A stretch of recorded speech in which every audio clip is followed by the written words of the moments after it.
Kasus meninggalnya seorang mahasiswa usai mengikuti pendidikan dasar mahasiswa pecinta alam Fakultas Ilmu Sosial Universitas Negeri Gorontalo memasuki babak baru. Polisi kini memeriksa 17 orang saksi termasuk alumni. Sepekan setelah kematian Jackson, polisi telah memeriksa 17 orang saksi diantaranya panitia kegiatan, peserta hingga alumni. Pemeriksaan dilakukan untuk mengungkap penyebab kematian korban usai mengikuti diksar yang berlangsung selama 4 hari.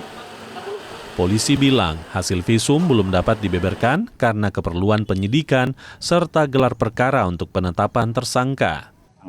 Untuk hasil visum sudah keluar, tapi sementara masih bahan terbatas untuk konsumsi penyidik. Dalam rangka nanti gelar perkara untuk dengan status berikutnya. Ini kita masih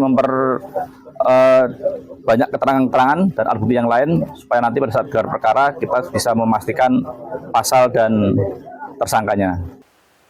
Sepekan meninggalnya Jackson, keluarga berharap misteri kematian korban dapat segera terungkap.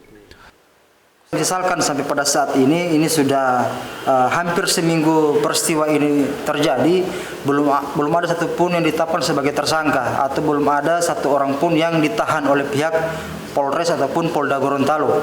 Hal-hal inilah yang kami sesalkan karena hal tersebut bisa memicu rekan-rekan korban atau keluarga korban untuk melakukan tindakan-tindakan yang kami tidak harapkan.